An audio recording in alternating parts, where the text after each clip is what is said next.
Alternative Dig Talk. Real issues, real talk.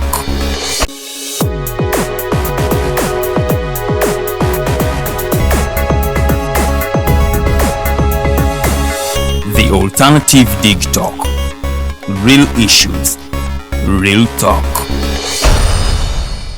Welcome to the Alternative Dig Talk. We are live from Speak Hotel here at Rock Bar and Grill, a point where the Alternative Uganda Social Movement have placed what they called a press conference about Mr. Luta Ferdinand. Now, Luta Ferdinand is one of the activists of this particular social movement, the Alternative Uganda, and he was arrested on the 15th of February 2021. According to Mr. Norman Tumuhimbise, this gentleman has been incarcerated for the last, I think, 7 to 8 months following that protest. This protest that he staged was a process where he stood and carried an effigy of the President Museveni and was hitting it, claiming that many abductions had happened prior to that event and even during that time. In that regard, the Alternative Social Movement leadership went ahead to inquire where the whereabouts of this particular individual, Mr. Luta Ferdinand, and it came to their notice when they went to Kitalya prison that this particular person had not been remanded in this particular area. So it is in that regard that Mr. Norman Tumuhimbise and the rest of the Alternative Social Movement placed a press conference today where they have been elaborating more on what they think and what they want and their way forward after finding out that their activist and a member of the Alternative Social Movement is missing. The UPDF and the General Court Martial said that they had remanded this particular individual in Kitalya prison, and they said a rehearing of his case was to be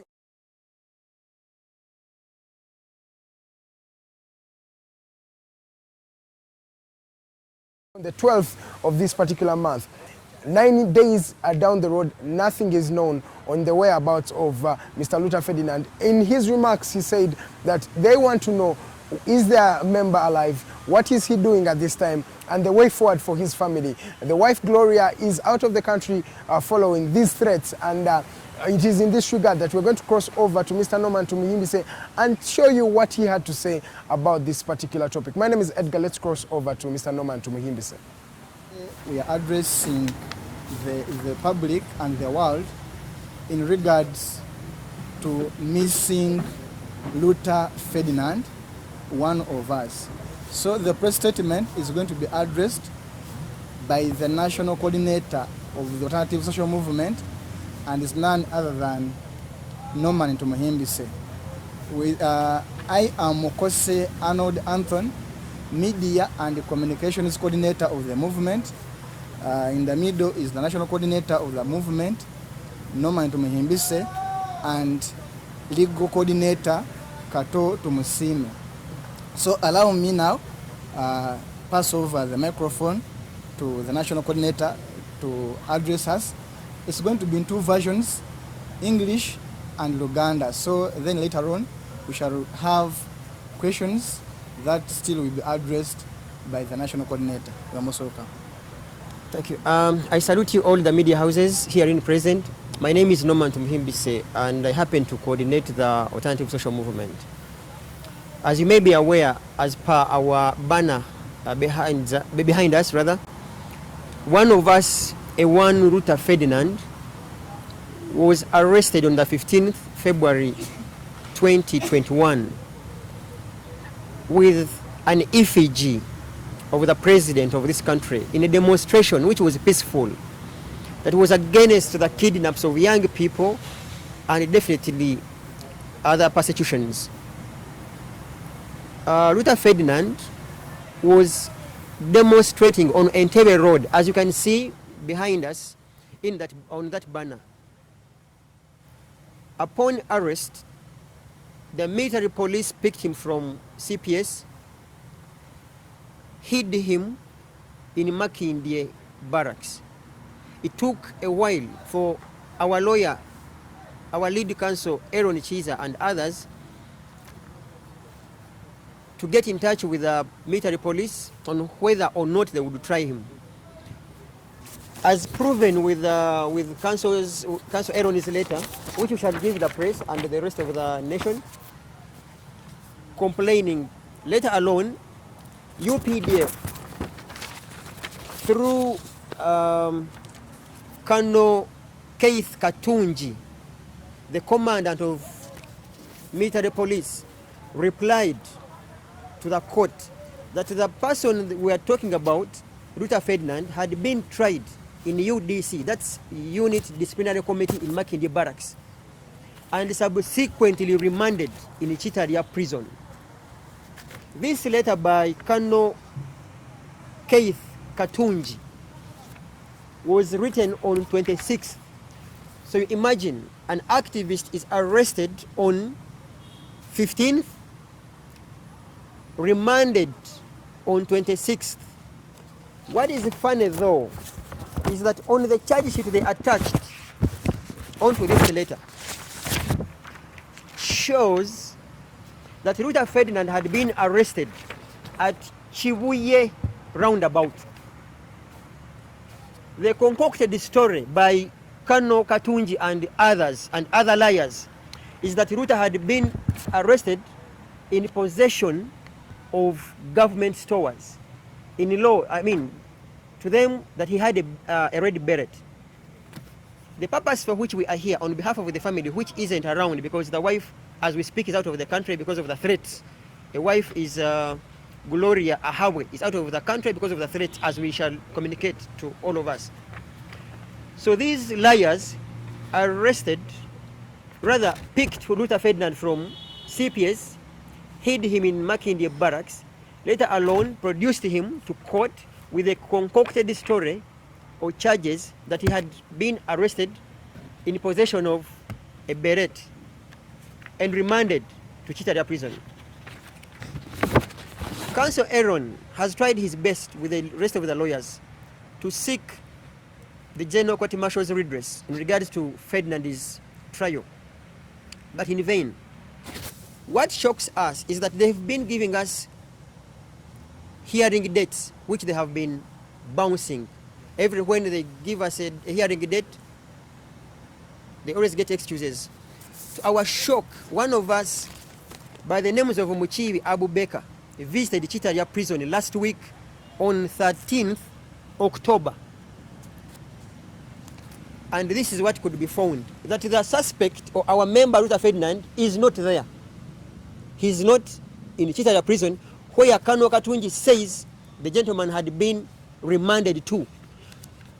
Our message to the public is to expose, for lack of another word, the vampires that are leading this country, that mislead and concoct and frame people with different cases and charges. Luta Ferdinand, Colonel Katunji writes on 26th that he's remanded in Kitalya Prison. On 13th, as we attempted to visit him, the prisons indicate that he's not in Kitalya Prison. The biggest question now is, where is Luta Ferdinand? The second question is, if Luta, who demonstrated at Entebbe Road in broad daylight, can be framed, what about these MPs, the likes of Sewanyana, the likes of Segirinya, and so many other politicians? So if they can frame someone who demonstrated around 10 a.m. on Entebbe Road, the same vampires come to say that he was rather arrested on, around Chibuye roundabout. The same vampires lie that he's remanded in Kitalya, and their own institution, as you can all see, say Luta Ferdinand is not found. So to all of us as a nation, it's high time we indeed had very wonderful activities against this mafia leadership and these liars. You can only equate their lies to the lies of the devil, because honestly, I imagine how this gentleman by the names of Katunji, shockingly, he's a graduate of US. If this is what they trained him to go, God should have mercy. Katunji, a colonel, and on their emblem of military police, they even say that they live by example. if this is the example they are living, I can assure you this country is being led by, people who can simply be equated to devils, because you can't arrest someone who is peacefully demonstrating, because it's a constitutional right for any citizen to demonstrate. If they knew that it was illegal, in the first place they shouldn't have put it in our constitution. Then we would know. None of us would even bother going onto streets to demonstrate. But the day they considered having demonstration as a right, we shall forever pour ourselves onto streets. But that aside, even if there was a case to answer, there was no need for a whole institution that depends on our taxes to frame Luta Ferdinand that he had been arrested around Chibuye roundabout, when the entire world know, because the media covered Luta Ferdinand on Entebbe Road, just Entebbe Road, in town, Kampala City. So our call to all the citizens, one is to push back to this, against this orthodox regime led by liars, led by nonsensical leaders who don't follow their words, who don't follow the law, and they simply live by leisure. So they do everything they are doing in accordance to what makes them happy or to please the powers that be. A call to the president, that gentleman called Tumuhimbise, who presides over this country. We are aware as day follows night that he knows what is happening, because these institutions are in his armpits. That's why he will be somewhere and brag until say, you want to challenge my powers. So indeed, so as long as we are still alive, we shall challenge your powers. And so as long as you're still doing unright things, we shall forever challenge your powers. A call to Parliament, and in particular the leader of opposition, we intend to send to you all these copies as proof that one of so many, because Luta Ferdinand is recorded unfound in Kitalya prison because we had fall upon him. What about those vulnerables who might not even have lawyers or even relatives? So their whereabouts will forever be missed and none of us will know. So that tells us the kind of state that we are living in, definitely being presided over by Tumuhimbise, literally, which means wisdom can't be advised. So in any case, he can't even accept any wisdom, because by virtue of his name, he's Tumuhimbise. But we shall definitely try to kumuhabura, like we shall try to advise him forcefully in a peaceful way though. So Parliament, Right Honorable Olanya and his deputy, but also the leader of opposition, it's high time that you demanded the Minister of Internal Affairs to come and substantiate the whereabouts of the likes of Luta Ferdinand and so many others.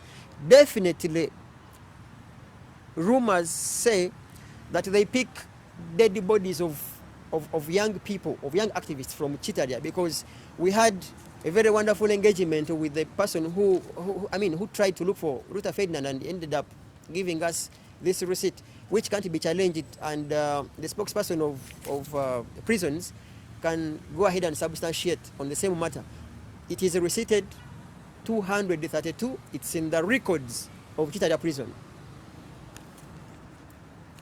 so that the family members can know that their son, beloved son, was either or otherwise killed, and if yes, the body cannot demonstrate against Museveni, let the body of Luta Ferdinand be given to the family members for burial, and even other activists and young people who have been kidnapped by the infamous drones in this world.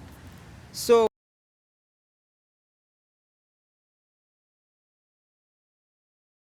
omulanda bagukwatire Makindye. So kamya musaayi ono ng'akiikirira banne bati ye bwe yawandiika mu bbaluwa ye mu kuremandinga remand warrant, era ne mu bbaluwa yemu yeeno. Ebyo nga bikyali awo, bwe twagezezaako nga bulijjo bwe bakyalira abasibe, kubanga abalooya baffe babadde nga bagezaako okufuna bbeeyi, nga bakanywa musaayi bano buli lunaku lwe batuwa ate batuuka ne beefuulira mu kiti ng'embazzi. Kati tugamba ne mwategedde, leka tukyaleko Kitalya tubeere sure oba ono omusibe gyali nabwe ekityo omu ku ffe ng'amanya ye mukiibi Abubeka n'agwa mu ddene nga 13 eno ye wiiki ewedde 13 ogw'ekkumi ng'anoonya Luta Ferdinand era n'akasente mukala. We have always asked Museveni and his colleagues that please we shall follow the Bible's words, don't lead us into temptation, because we can assure you none of us has a monopoly over violence or anything, but we simply do what we're doing in a peaceful way to ensure that Uganda is for all of us and all of us live in harmony. May God bless one and bless all. I will have this questions in Uganda, or will answer questions. So katufuna Oluganda, then Okay. abeebuuzi batubuuze lumu tumanye nti tukijjawo lumu. Nze mukose agenda kuluwa Oluganda. Nze mukose Arnold Anton nga ndi mukwanaganya w'amawulire n'empuliziganya mu kisinde kya Alternative, era nga ensonga etuleese wano eya munnaffe Luta Ferdinand ono nga yakwatibwa ng'agezaako okulaga obutayimativu bwe eri engeri ebintu gye bitambula mu ggwanga ennaku z'omwezi nga 15 ogwokubiri 2021, naye twakizudde nti prison yatugambye nti tali mu kkomera, tebamuzudde newankubadde amagye gategeeza nti bo bamulimandinga mu magye, naye omukwanaganya w'ekisinde kyaffe ekya Alternative agenda tuwa Oluganda era nga ali ku nkomero wali asembyayo ye Katoto Musiime ng'ono ye mukwanaganya w'ebyamateeka mu kisinde. So kanyanirize omukwanaganya w'ekisinde kino mu ggwanga lyonna oba gwayise National Coordinator of the Alternative Social Movement anyonyole ensonga eno mu Luganda.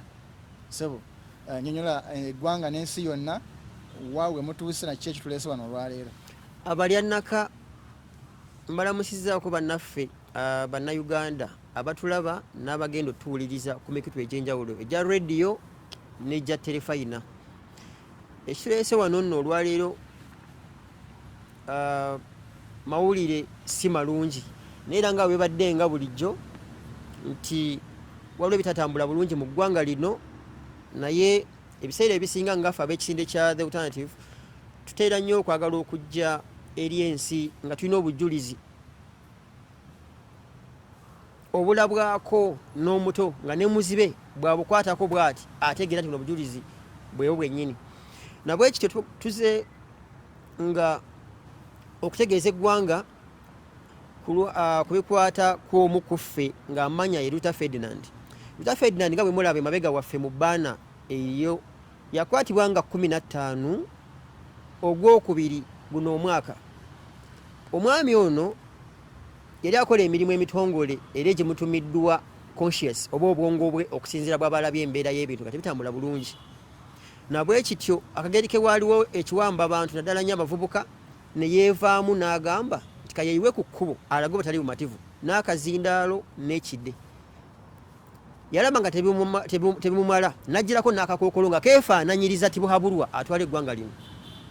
Yoga ng'ali ku Entebbe Road wano mu tawuni. Mukwekalakaasa bwe kwaggwa okw'emirembe poliisi bwe yamukwata ne mutwala ku CPS era ne murekodiza CPS mwali. Naye ekiro kyanga 15 bakanywa musaayi ba military ne bamunona ku CPS ne bamutwala e Makindye gye bamukuumira okuva nga 15 paka nga 26 nga kyezijje zituuke looya waffe balooya baffe nga bakulemberwa Kiza Aaron ne bawandiikira kooti nga beemulugunya olw'okubuzibwawo kwa Luta Ferdinand. Okuddamu kw'omu ku bakanywa musaayi nga ye Kano Keith Katungi nga omwami ono nno yatwala military police ey'e Makindye n'addamu kooti ng'agamba nti ensonga bannamateeka baffe gye bali bemulugunyaako teyali mu mikono gyabwe, kubanga omuntu ayogerwako Luta Ferdinand bo ng'aba UPDF bali bamaze okumutwala mu mbuga zaabwe, nabwe ekityo ne bamuremandinga ekitalya nga 26. Ng'ebyo bikyali awo obulimba mu bakanywa musaayi obulala babeerezamu ne bagamba kubanga eno ye remand warrant remandinga Luta Ferdinand Kitalya nga bagamba mbu Luta Ferdinand yakwatibwa ekibuye roundabout eyi Makindye nga military bano bakanyamusayi gye batuula nga nno yeenanise akakofiira aka red bonga bo bano bakanyamusayi ke bagamba mbukaabwe ndowooza n'omusayi banatera n'ogutujjamu kubanga omusayi nagwo gwa red okuwa ekiteese wano ekimu ku bituleese wano kulaga kuwaayiriza kwa bakanyamusayi kuno n'engeri gye bajwetekako ebintu ebitali bituufu ku bannayuganda kasita basuubira nti obalinako obuzibu oba weekalakaasa oba ovuddeyo okukangula ku ddoboozi ku bintu bye bakola nga bikyamu nga bwe mulaba mu bbaana eyo Luta Ferdinand yali ku Entebbe road mu Kampala mu town era mwenna bannamawulire nga bwe muli wano abasinga ku mmwe eyo emboozi mwagigoberera ne mugiwandiika nako n'amawulire ne mugatambuza naye weewuunya bakanywamusaayi we bagambira katugambe Luta Ferdinand balongo oba alimu omusambwa nti ogumu gwali Kampala road omulala ne bagukwatira e Makindye so kanywamusaayi ono ng'akiikirira banne bwati ye bwe yawandiika mu bbaluwa ye mu kuremandinga remand warrant era ne mu bbaluwa yemu yeeno ebyo nga bikyali awo bwe twagezezaako nga bulijjo bwe bakyalira abasibe kubanga abalooya baffe babadde nga bagezaako okufuna bail nga bakanywamusaayi bano buli lunaku lwe batuwa ate batuuka ne beefuulira mu kiti ng'embazzi kati ne tugamba naye mwategedde leka tukyaleko Kitalya tubeere shuwa oba ono omusibe gyali nabwe kityo omu ku ffe ng'amanya ye Mukiibi Abubeka n'agwa mu ddene nga 13 eno ye wiiki ewedde 13 ogw'ekkumi ng'anoonya Luta Ferdinand era n'akasente mukalaba yadipositiza akasente akalina okulabirira omusibe $5,000 era buli musibe eri abeereyo n'akawunti munnange bwe bagenda okunoonya Luta Ferdinand nga tabanga nayo Kitalya ng'emwegaana kyova olaba ne bawandika ne wano munono bwe baali banoonyeza wano Luta Ferdinand not found mu Lunyaanyimbe era mu Luganda nti gwe twali tunoonya Luta Ferdinand taliiyo Kitalya kyetubuuza bakanywamusaayi bano abagenze nga bawamba abantu Luta Ferdinand mwamutta ne mumufumba ne mumuwutamu supu ng'abasezi bwe muba nga mwamutta mumuwe famire ye kubanga omuntu afudde mukulu Museveni tibwabulwa ne banno talina kyagenda kwekalakasa kujjako gavumenti yo mukwate mulambo gw'abendi mugubaddize oba muguddize ffe ekisinde tuli mu yozaayoza mu byafaayo ng'omuzira ng'eggwanga lino libavudde mu mikono naye ng'ekyokuyiga kye tugezaako n'okutegeeza eggwanga nti bano bakanywamusaayi okuwaayiriza kwabwe n'obulimba busingako n'ejjembe eryogerera mu kisasi ne libagamba muno liva buvuma kubanga olaba waayiriza Luta eyeekalakasa mu mirembe ku Kampala road emisana tuku ssaawa 3 ez'okumakya ne bamuwaayiriza muno yali Makindye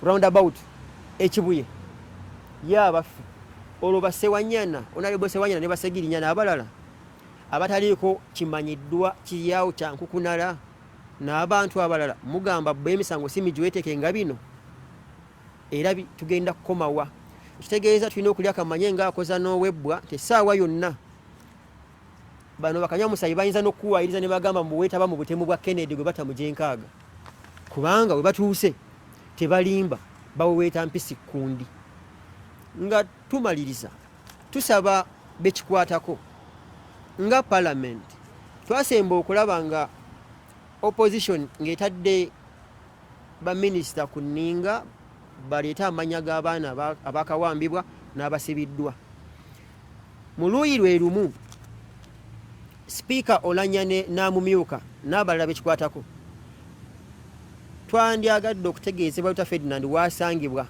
bamutwala Guantanamo Bay bamusaddaaka nandiki because family we twogerera mukyala we tali mu ggwanga olw'obunkenke obuliwo nga amanya ge ye Gloria Ahabwe bwe yawulidde bino ne yeetegula fe abagumu tugamba katugumye mugongo ng'akagwa kabbi weetuli wano weetuli okulwanyisa banakyemalira bano ne bakanywa musaayi nga tuyita mu bikolwa ebitali bya mu bumenyi bw'amateeka naye ate nga tebiriimu any violence.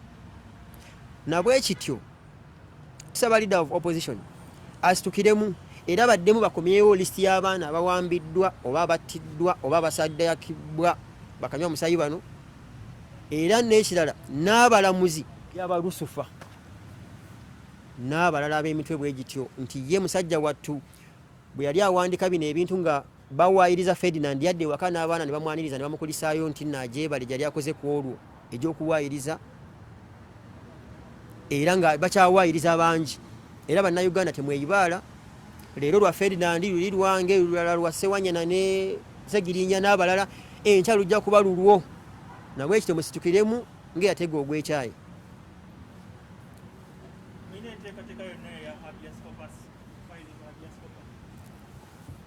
Ekisooka kya byonna kati bano bakanywa musaayi, ekisooka kya byonna balooya bakikolako mu kusooka nga bamukwese nga talabika between wakati wa 15 na 26. Kano katungi nga bwolaba eno ebbaluwa gye tugenda okuba bannamawulire, kopi zonna ebiwandiiko twaze tubirina nga bingi bulala tugenda bibawa ng'erambulula buli kimu, era ne remand warrant amazima eraga buli kimu nti aliwa. Kati tugenda kwebuuza ku bannamateeka ekituufu kyennyini omuntu bw'aba kati bujjukira bakugamba ali in prison, positive of comparing prison gye bagamba muno gye bamuteeka, bajje batunyonyole lwaki taliyo, kubanga bamaze okwekomitinga mbuno gwe munoonya tetumulabanga nako tetumuyina. Kati awo tugenda birekera bannamateeka ku ekyo kyennyini, kubanga bo bakola ogwabwe mu kusooka ne batugamba ali Kitalya. Era ekibadde nga kiguumaaza wano ng'ente esula ku kyoto nti babadde nga batugamba mu wiiki 2 eziddako bagenda muleta mu kooti nga tulinda kooti, ng'olunaku olituuka nga bakugamba kirabika leero enkobi etobye endowooza n'emipiira gya mmotoka zaabwe ne gisaanuuka tebasobodde kujja mu kooti. So nabwe kityo okuva wano tugenda kulemerako nnyo kyaka guno bino ebintu bisusse ogw'omulamuzi ndowooza akazitoka kusa ku parliament ne minisita wa internal affairs batunyonyole Ferdinand si ye yekka n'abalala gye bali. Omwategedde buno Ferdinand Kitalya mazeeko ne mubuuza ku Kano Katungi ne banne whereabouts z'omukulu ono, ate we mwamubuuza ki ekyavuddeyo? Webale nnyo. Ekisooka kya byonna nga bwe tumanyi bakanywa musaayi bano n'okukolabako obulabi nduulu, kuba wakati wa 15 nenga 2 nga balikuwa mu remanding kiri ku record nti era Council Aaron nga kulemberamu banne yawandikira Uganda Law Society ng'agitegeeza okutyoboola kw'abakanywa musaayi kwe baatuusanga ku ba lawyers buli lwe bayagalanga okulaba obulabi Ferdinand. So answer ennyangu eri nti tetunatuukirira akanywa musaayi ono kubanga n'okumutuukako obutuusi si kyangu ne kennyini talabika. So ekyo tetunakikola kubanga tukimanyi talina kyagenda tuyamba. Omuntu wawaayiriza omuntu mbamukata alina kabbere tebamukwatira ekibuye gw'osuubira okuddayo akuweeko nekyakuwabula ekyamakulu, era defete ffe tumulaba nga lusufa talina kyamakulu kyayinza tugamba. Mwebale nnyo, mwebale ddala.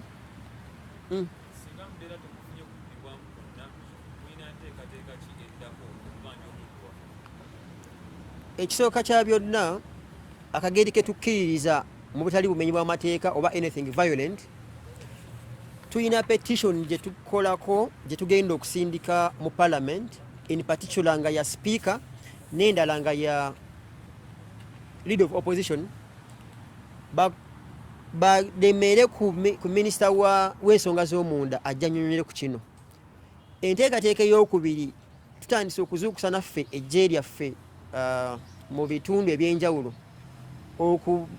okulaba nti wabeerawo okukunga n'okwekalakaasa okw'emirembe nga kuluubirirwamu okunoonya Ferdinand ow'ebisigala bye baba nga bamusaddaaka oba baako kino kye bamukola, n'abaana abalala b'emyaka gyaffe gavumenti eno beetwala ng'ebyonziira. So ebyokukola ebimu tubyerekereza ngaffe munda, naye ketuzze tutandise okutandika ku nteekateeka ezeetaagisa ng'era ssemateeka batulagira n'obwongo bwaffe kye butulagira ng'abantu abategeera ensonga zino. mwebale nnyo mwebale ddala okujja kwa waliwo mala alina ekizo kyabuuza naye for the record abadde ayogera ye Norman Tumuhimbise omukwanaganya w'ekisinde kya alternative oba National Coordinator of the Alternative Social Movement. Extreme End ye Katoto Musime Legal Coordinator ow'ekisinde nange Mukose Arnold Anthony omukwanaganya William n'empuliziganya oba kiyite Media and Communications Coordinator of the Alternative Social Movement. Mwebale nnyo mwebale ddala. Well, welcome back from that report. You saw what Mr. Norman Tumuhimbise had to say about, the disappearance and abduction, let's say, of Mr. Luta Ferdinand, one of their activists of their social movement called the Alternative Uganda Social Movement. So for the benefit of our Luganda viewers, tubadde twogerako n'omwami Norman Tumuhimbise ow'ekisinde ekya the Alternative Uganda webadde bagamba nti balina munnaabwe eyeekalakasa olunaku z'omwezi zaali 15 omwezi gwokubiri omwaka 2020 guno gwennyini yeekalakasa wali ku Entebbe Road naye kyategeerekebwa nti ate bamuteekako omusango gw'okuba nti yali ayambadde akakofiira akamyufu ate baagamba bamusanga Kibuye. So case charges zino zibadde tezifaanagana mu eyo ensonga yennyini abaami bano bagamba bagezezzaako okunoonya activist waabwe mu kkomera ekitala gye bagamba oba UPDF bwegamba nti weyamuteeka naye tebaamusanzeeyo bakoze search ey'enjawulo naye tebasobodde kubanga bamulaba. Mu eyo ensonga omwami Norman Tumuhimbise akulira kino ekisinde ekya the Alternative Uganda yavuddeyo nga yeekandaga ng'abuuza omuntu waabwe aliwa ate n'agamba waba omuntu yattiddwa oba yafudde bakikome babawa omulambo basobole okuba nga baguwa famire ye ate basobole okuba nga nabo ng'abo ekisinde basobole okuba nga baziika omuntu waabwe nti mu bigambo byo byennyini tibali mujjukira gavumenti bweriba ekyuse. Mu nsonga ezo zennyini omukyala w'omwami ono Luta Ferdinand activist eyali yeekalakasiza mu nnaku z'omwezi 15 omwezi gw'okubiri omwaka 2020 nga we nabagambye tali mu ggwanga ng'agamba bino byennyini bye byamuleetera okuba nga afuluma eggwanga okuba nga atya oba entiisa ebadde egenda mu maaso omwami we okuba nga takyalabika paka ssaawa zino. So mu eyo ensonga yennyini the Alternative Uganda esabye UPDF n'esaba ne buli omu gwe kikwatako asobole okuba nga ayimiriramu basobole okuba nga babalaga omwami waabwe Luta Ferdinand wajjali mulamu ali atya ate waba mufu basobole okuba nga babawo omulambo. Tubadde tuli wano ku Rock Bar and Grill ku Speak Hotel mu Kampala wakati we tubadde tubaweereza tukyagenda mu maaso n'empeereza eya the Alternative Diktok era kyassanyu okuba nga tubadde nawo. Amanya gange nze Edgar Matthew Karuhanga era olunaku lw'enkya ku The Mighty Drive tulina in-house Thursday temwerabira kubanga mugiraba kuva ku ssaawa emu eza kumakya paka ssaawa 3 then ku Friday nga we twabasuubiza tulina omwami Zex Birangirangi ono muyimbi agenda kubeera ku musical drive gye tubeera nayo buli lunaku olwa Friday. Amanya nze Edgar Matthew Karuhanga ndooza katuwumulire wano.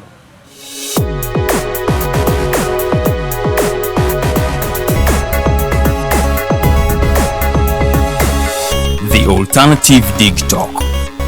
Real issues, real talk.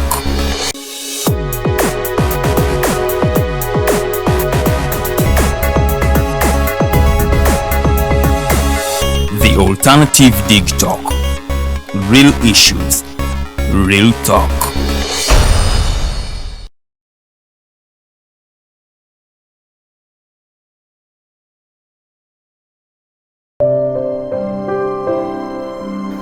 Hey Ugandans, I'm Lieutenant Colonel Dewa Kiki, the Deputy Defense Spokesperson and actually the Deputy Spokesperson for the Uganda People's Defense Forces.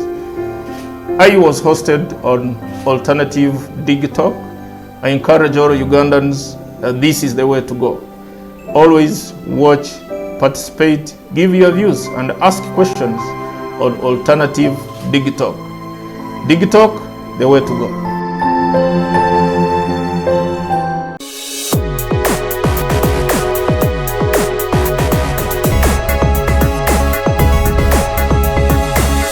The Alternative Diktok.